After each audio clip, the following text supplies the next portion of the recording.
আসসালামু আলাইকুম সুপ্রিয় দর্শক শ্রোতা, আমি হোমিও বিশেষজ্ঞ ডাক্তার মোহাম্মদ আলী, রুমি হোমি হল, উল্লাপাড়া, সিরাজগঞ্জ।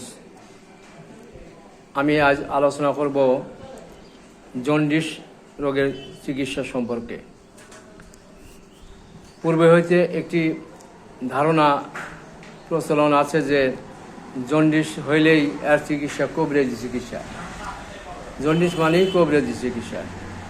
এখন যে এই শিক্ষিত সমাজ বা সায়েন্স এত উন্নত হয়েছে, এলোপ্যাথি হোমিওপ্যাথি অনেক উন্নত সায়েন্স, অনেক উন্নত চিকিৎসা, তারপরেও মানুষের ধারণা যে জন্ডিস হইলে কবিরাজি চিকিৎসা ছাড়া জন্ডিস সারে না।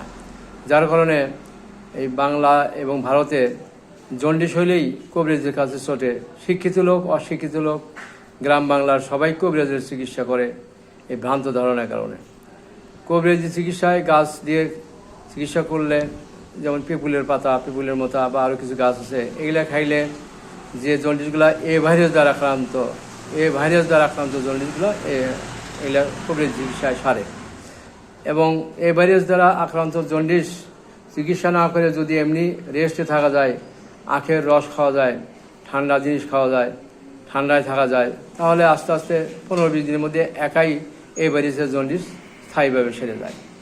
তাছাড়া যদি বি ভাইরাস বা সি ভাইরাসের জন্ডিস হয়ে থাকে, এই কবিরাজের কাছে ঘুরে ঘুরে এই ওষুধ খায়, কমে বাড়ে এরকম করতে 2-3 বছর পরে জন্ডিস এত বেশি হয়ে লিভারের অবস্থা এত খারাপ হয় যে শ্বাসমাস লিভার সিরিজের অবস্থা চলে আসে, পানি ধরে যায়, লিভারের কার্যক্রম নষ্ট হয়ে যায়।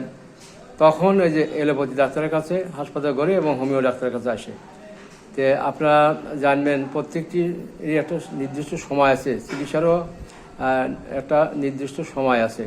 সময় পার হয়ে গেলে বড় বড় বিশেষজ্ঞ ডাক্তাররা, এলোপ্যাথি হোমিও ডাক্তাররা অনেক রোগীকে আরোগ্য করতে পারে না। যখন আরোগ্য করা সম্ভব সেই অবস্থায় জন্ডিসের রোগীরা কবিরাজের কাছে ঘুরে ঘুরে যখন কবিরাজ চিকিৎসা সারে না, তারপরে আমাদের কাছে আসে। তখন আমরা অনেক ডাক্তাররাই নিরুপায় হয়ে যায়। যাই হোক, হোমিওপ্যাথিতে জন্ডিসের সঠিক চিকিৎসা আছে। আপনাদের কারোর জন্ডিস হইলে কবিরাজের কাছে না ঘুরে একজন অভিজ্ঞ কোয়ালিফাইড হোমিও ডাক্তারের কাছে চিকিৎসা নেবেন। জন্ডিসের চিকিৎসায় 1 থেকে 2 পালি ওষুধ লাগে। 1 থেকে 2 পালি ওষুধেই বি ভাইরাস, সি ভাইরাস যে কোনো জন্ডিস এগুলা স্থায়ীভাবে সারে। সমাজের লোক এগুলা জানে না। তা আমার চিকিৎসা আল্লাহ অনেক জন্ডিস, বি ভাইরাস, সি ভাইরাসের জন্ডিস সারছে। এবং অনেকে দেখা যায় যে বিদেশ যাবে, আর্মির চাকরি করে, তার লিভারে ভাইরাস আছে, বি ভাইরাস, যার কারণে যেতে পারে না। তার এরকম বিদেশ যাবে, এই ভাইরাসের জন্য বি ভাইরাস আছে, লোক বিদেশ যেতে পারে না। এই ধরনের রুগী আমি 10 মাস 11 মাস চিকিৎসা করার পরে এই ভাইরাস নেগেটিভ হয়েছে, তারা বিদেশে কাজ করতে গিয়েছে। অনেক জন্ডিসের রুগী আমার কাছে ইনশাল্লাহ সেরেছে। কিন্তু ঘটনা হলো, একটা রুগী সারলে আর একটা রুগীকে বলে, কিন্তু 10 জনকে বলার পরে একজন আসে। ওই মানুষের ধারণা যে কবিরাজি চিকিৎসায়, মানে বলতেছে তো আমার ডাক্তার কাছে হোমিওপ্যাথি চিকিৎসা স্থায়ীভাবে সারছে, তারপরেও মানে 10-15 জনকে বলার পরে 1 জন আসে, আর বাকি ওই সবাই কবিরাজি চিকিৎসা করে। এই অত্যন্ত দুঃখজনক ব্যাপার। এই আমাদের বাংলাদেশ এবং ভারতের এই হুজুগে সব কাজ করে। মান্ধাত্য আমলের কিছু নিয়ম কানুন ধ্যান ধারণা পড়িয়া আছে, সেগুলো নিয়ে চলে। এখন বিজ্ঞান অনেক উন্নত, মেডিকেল সায়েন্স, এলোপ্যাথি হোমিওপ্যাথি দুইটাই অনেক উন্নত।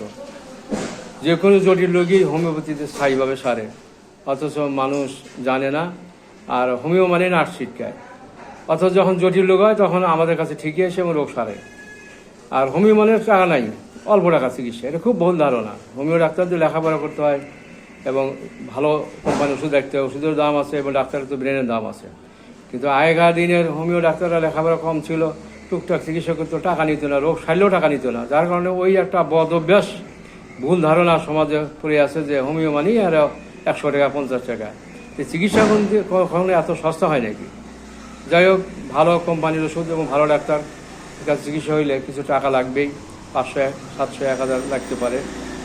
এটা টাকা না, তো অভ্যাস নাই জন্য হোমিও ডাক্তারের কাছে টাকা আনে না। বাইরে টাকা থাকতে এলোপ্যাথির কাছে গেলে হাজার হাজার লাখ লাখ টাকা ব্যয় করে নিয়ে দিয়ে যায়, কারণ তারা জানে যে এলোপ্যাথিতে টাকা লাগবে। কিন্তু হোমিও একটা বদনাম দুর্নাম আছে যে হোমিওপ্যাথিতে টাকা লাগে না।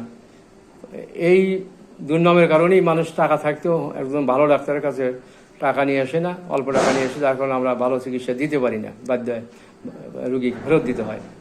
যাই হোক, আপনাদের সচেতনের জন্য আমি ভিডিও করছি। আপনারা সমাজকে জানাবেন, জন্ডিস হলে কবিরাজের কাছে না ঘুরে ভালো হোমিও ডাক্তার অথবা ভালো এলোপ্যাথি ডাক্তারের কাছে চিকিৎসা করবেন। তবে এলোপ্যাথি চিকিৎসা জন্ডিস অনেক সময় সারে না, হোমিও ট্রিটমেন্টই সঠিকভাবে সারে।